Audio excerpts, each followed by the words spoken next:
Good evening. Welcome to this edition of Northeast Diary. Here we bring you the latest developments from India's unexplored Northeast region. Friends, now December is upon us. We hope that our listeners are keeping themselves warm as the chill of winters sets in. It is the month when many people plan their holidays. This time, we urge our listeners to head over to Meghalaya's Tura. We will talk about the scenic locale in our city segment. The 1st of December is observed as the raising day of the Border Security Force. In our personality section, we will talk to Ratnesh Kumar, Commandant BSF 120 Battalion, who will delve on the many challenges faced by the BSF in keeping the borders safe at Tripura.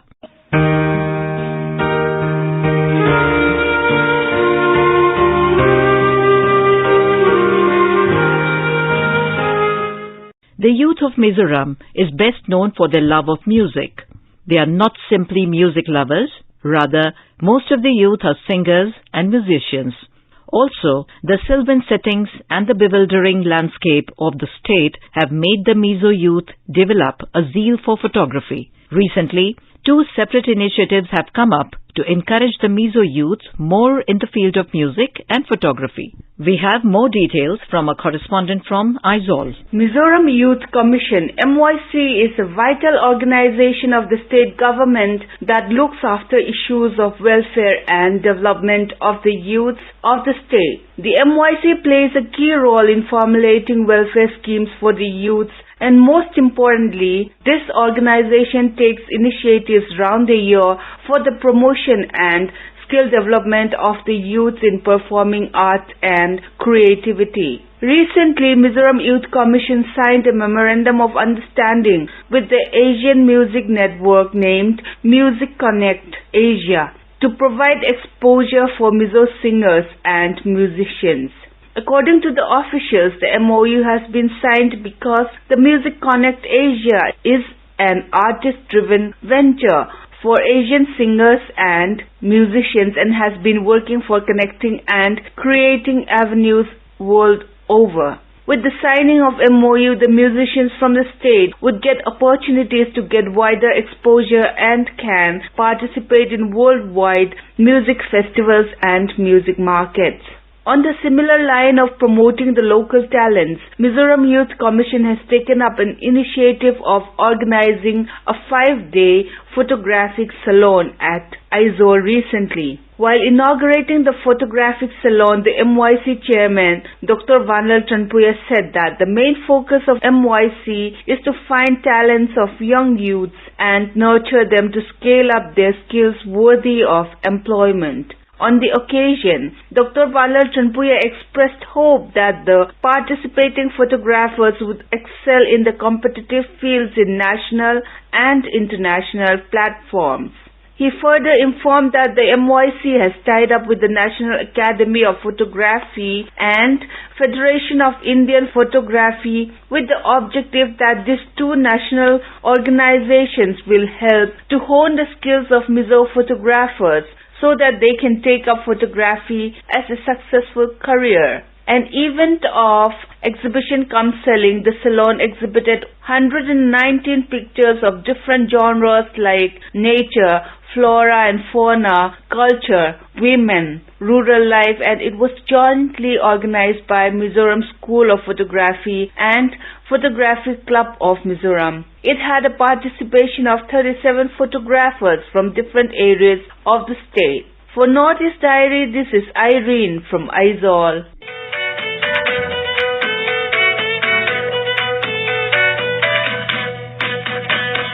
Technology has become a vital tool for the police to serve the people by way of preventing crime and providing services.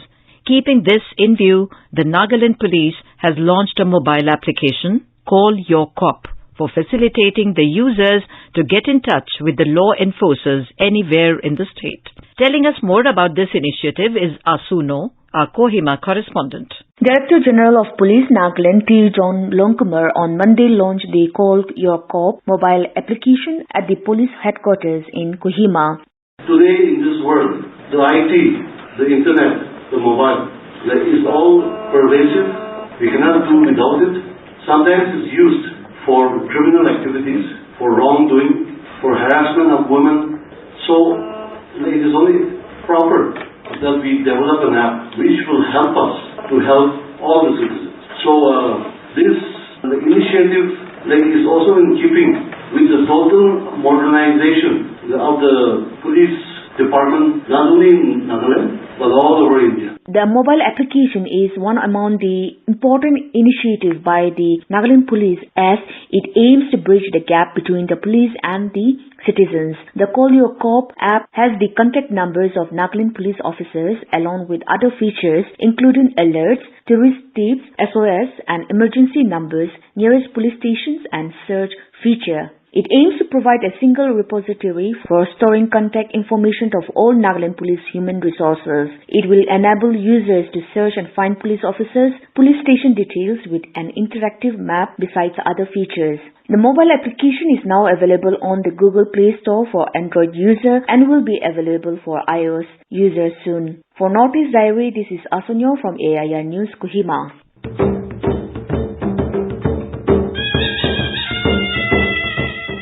A youngster from Shillong has launched a website that seeks to raise issues creatively through comics, stories, and other means. Our Shillong correspondent has the details. Babador Dakhar, an alumnus of the National University of Judicial Sciences, Kolkata, and Oxford University, returned to his home state to chase his dreams in his own special way. Merging creativity and vital social issues, he launched Kakatain Media. Kakatain Media, or Half and One, is a media production entity that produces and publishes original, quality and slightly offbeat content, putting the culture of the entire Northeast India at the forefront. It is a space for cartoons and comics, journalism and narrative non-fiction, poetry and fiction. It is a platform for art and creativity. This media platform works towards capturing a slice of the original, alternative and non-mainstream content industry and seek paying readers, viewers and listeners, and the numbers they get on their social media platforms are a bonus.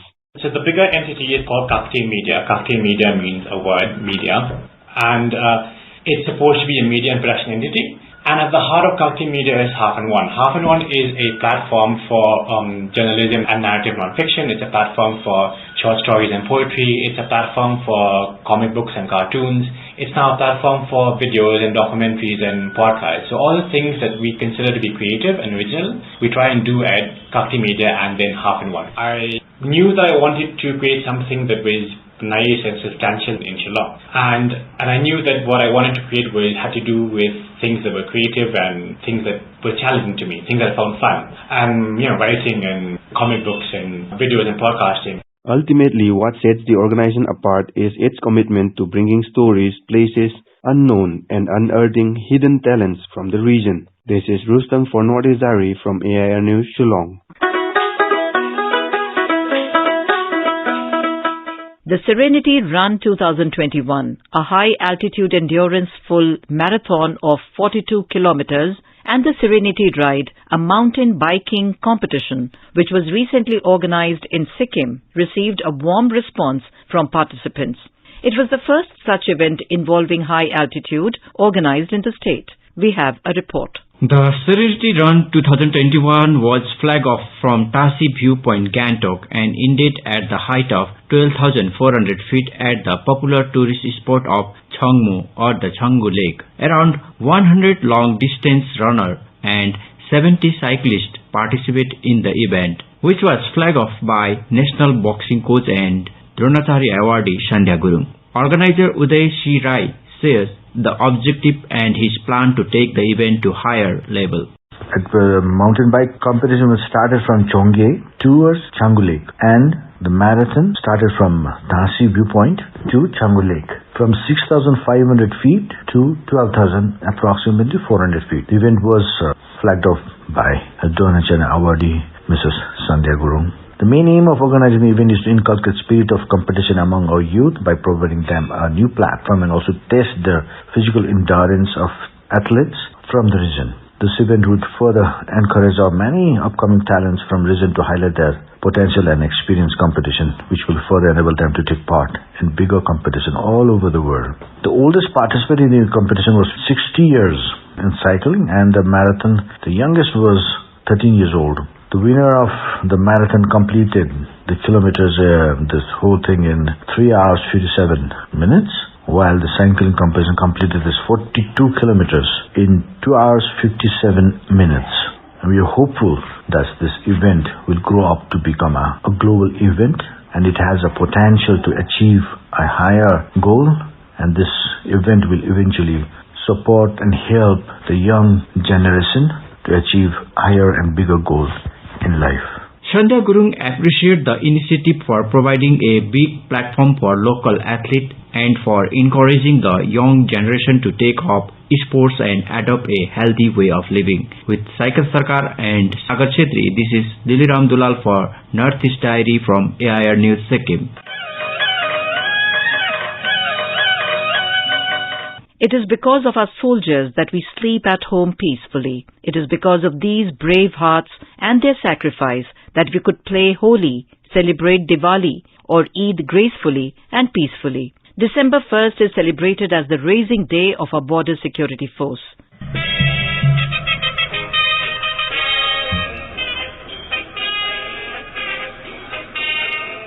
In connection with this day, AIR Northeast Diary brings to our listeners a special interview with Mr. Ratnesh Kumar, Commandant BSF 120 Battalion, by our Agartala correspondent Chandan Lekha Paul on the role of BSF, tasks and the challenges they face in respect to the Indo-Bangladesh border at Tripura. बल है इन बलवानों में, मेरे देश की वीर जवानों में, ये सीने पर गोली खाते हैं, दुश्मन को धूल चटाते हैं, ये खून से होली मनाते हैं, वे जीत कर वापस आते हैं, दुश्मन के घर तिरंगा लहराते हैं या खुद तिरंगे में आते हैं, वीर शहीद कहलाते हैं। 1 दिसंबर बीएसएफ यानी सीमा सुरक्षा बल की स्थापना दिवस। हमारे स्टूडियो पर आमंत्रित है बीएसएफ की 120 नंबर बैटालियन के कमांडेंट श्री रत्नेश कुमार महोदय। नमस्ते श्री रत्नेश कुमार जी, हमारे स्टूडियो में आपकी स्वागत है। Thank you. जय हिंद मैम। पहले आपसे मैं जो प्रश्न करना चाहती हूँ वो है, सीमा सुरक्षा बल की स्थापना कब और क्यों हुई? 1 दिसंबर 1965 से पहले जो अंतर्राष्ट्रीय सीमा भारत की है, उसके सुरक्षा की देखरेख की जिम्मेदारी सीमावर्ती राज्यों के सशस्त्र बल या पुलिस थी, उनके पास होती थी। 1965 के भारत पाकिस्तान युद्ध के दौरान कुछ ऐसी घटनाएं हुई जिसमें देखा गया कि राज्य की जो पुलिस है, सीमावर्ती राज्यों की पुलिस है, अलग अलग राज्यों की अलग अलग पुलिस होती थी, उनमें आपस में कोऑर्डिनेशन की कमी थी। तो इस कमी को देखते हुए एक परिकल्पना हुई कि एक ऐसा बल बने भारत पाकिस्तान सीमा के ऊपर जो विशेष रूप से प्रशिक्षित हो, जो युद्ध के समय में भी काम कर सके, पीस टाइम में जब शांत है उस समय भी वो कार्य कर सके। इन सब परिकल्पनाओं के आधार पर 1 दिसंबर 1965 को भारत की सीमा को सुरक्षित करने के लिए सीमा सुरक्षा बल का गठन किया गया। शुरू में यह बल 25 वाहिनियों के साथ अस्तित्व में आया। इस बल को 6386 किलोमीटर पाकिस्तान के साथ लगने वाली हमारी अंतर्राष्ट्रीय सीमा के देखरेख और सुरक्षा की जिम्मेदारी दी गई। साथ ही 237 किलोमीटर नियंत्रण रेखा की भी देखरेख और सुरक्षा की जिम्मेदारी दी गई। तो इस बल का इतिहास या अस्तित्व इसी प्रकार से है। सीमा सुरक्षा बल के रोल और टास्क जो है ये क्या क्या है? तो जैसा मैंने बताया कि परिकल्पना थी कि वो ऐसी बल हो, ऐसा फोर्स का गठन हो जो वॉर टाइम में और पीस टाइम में एक साथ काम कर सके। तो उसी परिकल्पना के आधार पर सीमा सुरक्षा बल को सीमा पे रहते हुए प्रमुख टास्क जो है वो सीमा की पवित्रता को बनाए रखने के उद्देश्य से इसको गठन किया गया, to maintain the sanctity of border, जिसमें हमारे फोर्स को 3 महत्वपूर्ण टास्क दिए गए। पहला था सीमा पर रहने वाले लोगों के दिल में सुरक्षा की भावना पैदा करना। दूसरा टास्क सीमा पार से होने वाले अपराध या किसी भी अवैध घुसपैठ को रोकना। और तीसरा जो महत्वपूर्ण टास्क था, तस्करी और अन्य अपराधों को सीमा पर रोकना। ये तो सीमा पे डिप्लॉयमेंट के दौरान हमारा टास्क था। इसके अलावा भारत एक बहुत ही बड़ा देश है, विविधताओं से भरा हुआ है, तो जाहिर है कि परिस्थितियां हर जगह अलग अलग होंगी। तो उसके लिए भी देश की एकता और अखंडता को बनाए रखने के लिए हमको और भी हमारे लिए अतिरिक्त जिम्मेदारियां और टास्क दिए गए, जिसमें महत्वपूर्ण है आंतरिक सुरक्षा। जब भी किसी राज्य में या किसी इलाके में लॉ एंड ऑर्डर प्रॉब्लम होता है और महसूस किया जाता है कि लॉ एंड ऑर्डर प्रॉब्लम बहुत ज्यादा हो गया है, तो सीमा सुरक्षा बल को वहां तैनात किया जाता है। जो हम वहां पे जाते हैं और पुलिस को असिस्ट करते हैं। तो आंतरिक सुरक्षा में हमारी तैनाती होती है। उग्रवाद और आतंकवाद से निपटने के लिए भी हमारी तैनाती होती है, जिसके उदाहरण में आप पंजाब को, जम्मू कश्मीर को ले सकते हैं।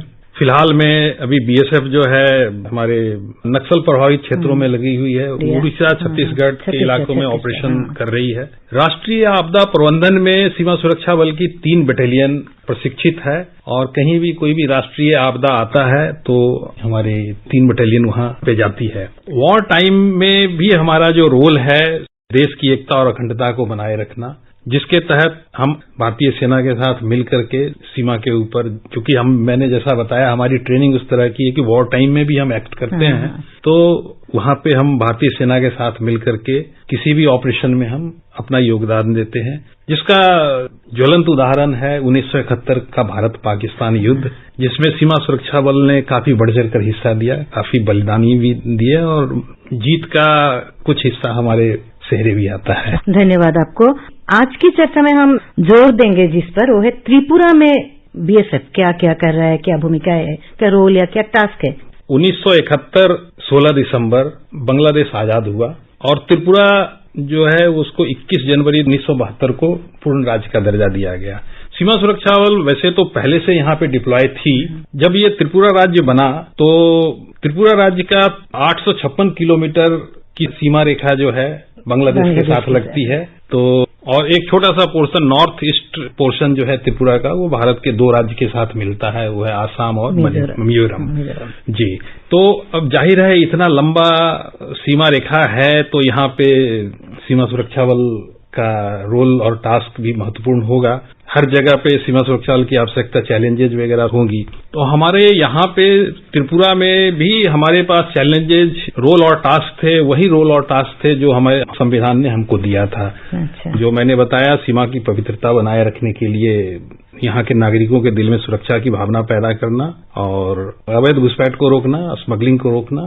साथ ही साथ जब यहाँ पे मिलिटेंसी थी, उग्रवाद था, तो उस समय भी बीएसएफ यहाँ पे तैनात थी और उग्रवाद से निपटने में भी यहाँ पे सीमा सुरक्षा बल ने अपना रोल, बड़ी भूमिका निभाई है। हाँ, इतना बड़ा भूमिका आप लोगों को निभाना पड़ता है, इतना जिम्मेदारी आप पर है, तो त्रिपुरा राज्य में आपने रोल और टास्क को पूरा करने के लिए सीमा सुरक्षा बल को किन चुनौतियों का सामना करना पड़ता है? मैडम, जैसा अभी मैंने बताया कि त्रिपुरा राज्य के 856 किलोमीटर लंबी सीमा रेखा बांग्लादेश के साथ लगती है, जिसमें 518 किलोमीटर समतल और मैदानी इलाका है, 338 किलोमीटर पहाड़ी और जंगली इलाका है। तो दोनों ही इलाके की चुनौतियां अलग अलग है मैडम। तो समतल भाग की चुनौतियां क्या क्या है? जी, त्रिपुरा की अधिकतर आबादी समतल भाग में रहती है, जो मैदानी इलाका है। यहाँ पे जमीन उपजाऊ होने के कारण लोग सीमा रेखा तक खेती करने के लिए जाते हैं।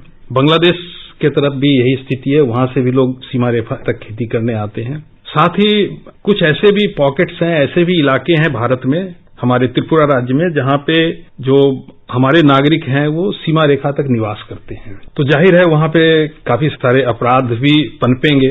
तो तस्करी के अलावा जो वैसे इलाकों में जो अपराध होते हैं उसमें खास करके अवैध रूप से पकी हुई फसल को काट के ले जाना, जो सीमा पार के अपराधी करते हैं। भारतीय गांव में आकर के हमारे नागरिकों के गाय को, पशुधन की चोरी कर लेना, डकैती करना, अपहरण करना, इस तरह की घटनाएं होती रहती थी। तो सीमा सुरक्षा बल की तैनाती के बाद उस पर कुछ अंकुश लगा, लेकिन हमारे लिए अभी भी इन सब अपराधों को रोकने के लिए काफी सारी चुनौतियां हैं। बहुत सारे इलाके हमारे ऐसे हैं, मैदानी इलाके, जहां पे तारबंदी अभी तक पूरी नहीं हो पाई है। हाँ। कारण है कि 150 गज के अंदर में हमारे जो पड़ोसी मुल्क है उनसे हमको कंकरेंस लेना पड़ता है कोई भी कंस्ट्रक्शन वर्क करने के लिए। तो बहुत सारे इलाकों में तारबंदी नहीं हुई है, जो कि सीमा पार के अपराधियों के लिए एक मददगार साबित होता है। वो आसानी से आना जाना कर सकते हैं और अपने अपराध को अंजाम दे सकते हैं।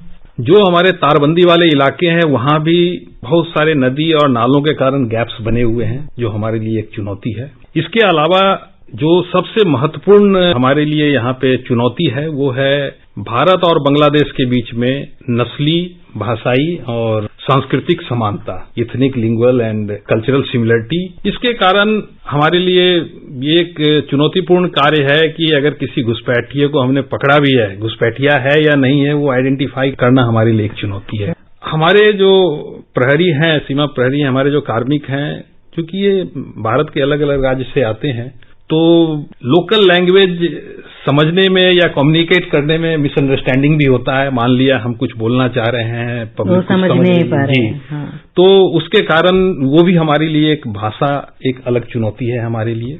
जैसा मैंने बताया कि बहुत सारे इलाके हैं जहां पे लोग, हमारे नागरिक जो हैं, सीमा रेखा तक निवास करते हैं, तो वैसे इलाके में अगर हम जाएंगे तो बहुत सारे ऐसे भी जगह हैं जहां पर सीमा स्तंभ, जो बॉर्डर पिलर है, वो घर के बीच में है या सीमा रेखा घर के बीच से गुजर रही है।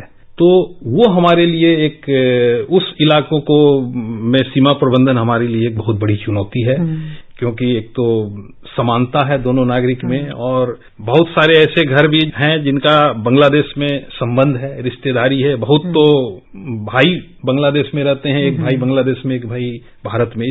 हम लोगों ने सुना और देखा भी, किसी का सोने का घर है भारत में और खेती है बांग्लादेश में। जी हाँ मैडम, सोने का घर नहीं, आप देखेंगे तो घर के बीच से सीमा रेखा जा रही है, और आधा घर आप बोल सकते हैं भारत में, आधा घर जो है बांग्लादेश में है। तो ये एक हमारे लिए बहुत बड़ी चुनौती है। उसके अलावा यहाँ का जो प्राकृतिक परिवेश है, क्योंकि यहाँ पे बारिश बहुत ज्यादा होती है त्रिपुरा में, जो ये मैदानी इलाका है वो निचला भाग होता है, और यहाँ पे चूंकि 4 से 6 महीने बारिश होती है, तो निचला इलाका, जो समतल इलाका है, पानी से भर जाता है। तो हमारे लिए डोमिनेशन, उस इलाके में ड्यूटी करना एक बहुत बड़ी चुनौती हो जाती है।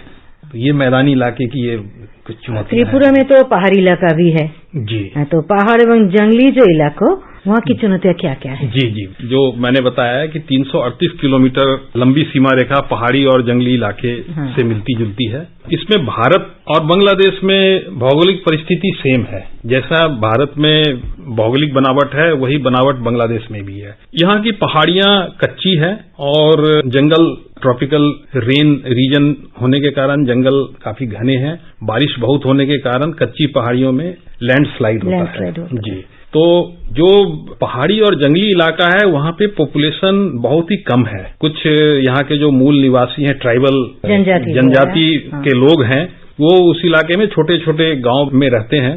सड़कों का वहाँ पे अभाव है, और जो सड़कें हैं भी वो बारिश के दौरान वो टूट जाती हैं लैंडस्लाइड से। तो उन सब इलाकों में विकास की कमी है। उसके कारण उन इलाकों में बिजली का अभाव है, संचार सेवा का अभाव है। तो ये हमारे लिए भी ये चुनौतियां बनती है, क्योंकि इन सब कमियों के कारण हमारे लिए, हमारी जो सीमा चौकी है, वहाँ पे जो आधारभूत संरचना होनी चाहिए, जो बीओपी में एक स्ट्रक्चर होना चाहिए, इंफ्रास्ट्रक्चर होना चाहिए, उसकी कमी है। क्योंकि उतने सामान को हम वहाँ पे ट्रांसपोर्ट हर बार नहीं कर पाते हैं ताकि बीओपी पूरी बन सके। 338 किलोमीटर बहुत लंबी सीमा रेखा होती है, और उन सारी बीओपीओं को हम पूरी तरह से अभी तक हम नहीं कर पाए हैं। इन बीओपी में पीने के पानी का भी अभाव है, क्योंकि वहाँ पे बोरिंग करके पानी निकालना बहुत मुश्किल है। और सबसे बड़ी बात है कि हम वहाँ पे उस इलाकों में प्राकृतिक स्रोत पे निर्भर हैं। प्राकृतिक स्रोत पानी के जो जल के हैं, उनसे हम लेकर के उनको फिल्टर करके फिर पिलाते हैं। वहाँ पर मेडिकल असिस्टेंस आप लोग? हाँ जी मैडम, उसमें जो मैं अभी वही कवर करना चाह रहा था, बरसात ज्यादा होने से, जंगल इलाका होने से वहाँ पे जहरीले सांप, लीचेज, चोंक और मच्छर वो बहुत ज्यादा है। तो मलेरिया हमारे लिए एक बहुत बड़ी चुनौती है। अब अगर कोई ड्यूटी कर रहा है तो चेहरा खुला रहेगा ही, तो मलेरिया की संभावना बहुत ज्यादा रहती है। उस तरह की ड्यूटी हमारे लिए एक बहुत बड़ी चुनौती है। अगर किसी को मलेरिया हो गया तो उसके बाद उसको इवैक्यूएट करना भी हमारे लिए एक बहुत बड़ी चुनौती है। जी हाँ, अस्पताल में सड़क माध्यम से भी परेशानी है।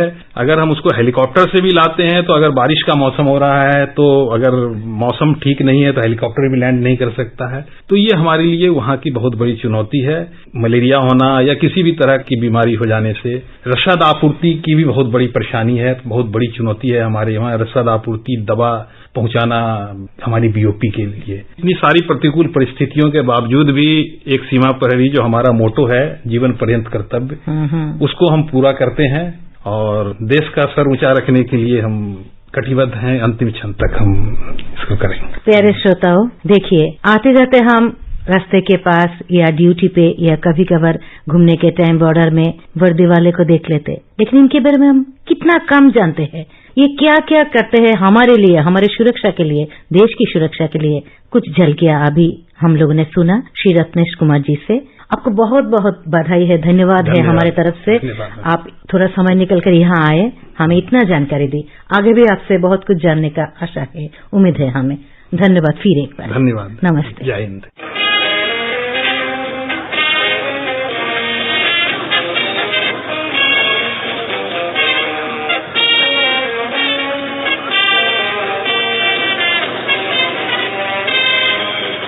And now, let us endeavour to know more about the special places that are nestled in the cozy corners of India's northeast. Today we will go over to the picturesque Tura, which is nestled in the Garo hills of Meghalaya.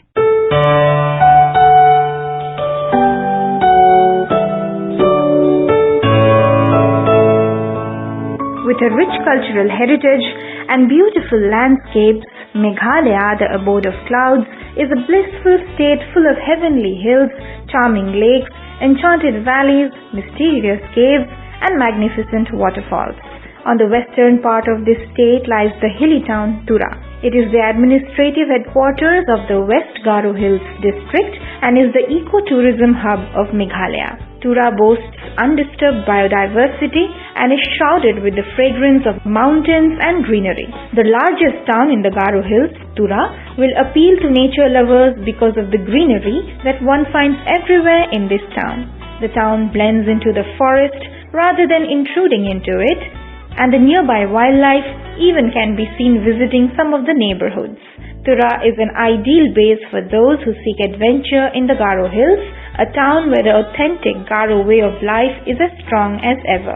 The town of Tura in Meghalaya has many attractions waiting to get explored, and some of the prominent places include Tura Peak, Siju Caves, Balpakram National Park, Nokrek National Park, Pelga Falls, Rongbang Dar Waterfall, Siju Wildlife Sanctuary, and Napak Lake. During the Wangala season, the 100 Drums Festival in nearby Asanang is a perfect getaway for culture lovers, and Tura is also close to Nokrek National Park, one of the natural gems of Meghalaya. The community-run Chandigre Village Resort will wow you with its faithful representation of tribal life, from the architecture to the food. Apart from treks to Tura Peak and visits to nearby gibbon sanctuaries, visitors can also enjoy the distinctive cuisine of the Garos in Tura.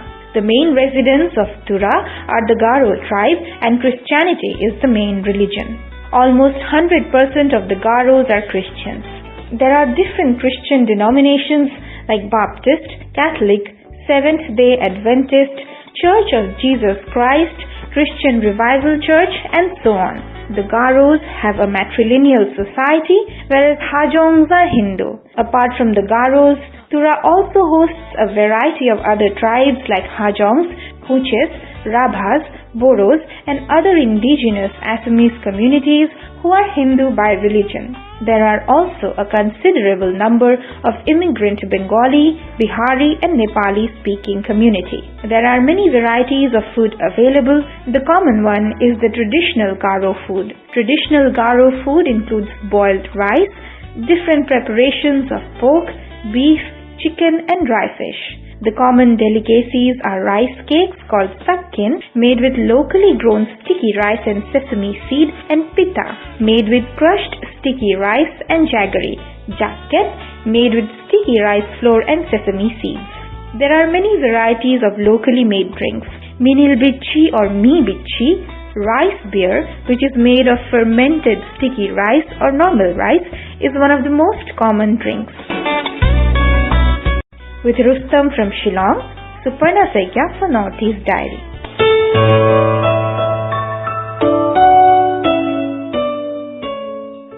With that, we have come to the end of this edition of Northeast Diary. Do join us next week to hear more stories from this enchanting part of India. Bye-bye.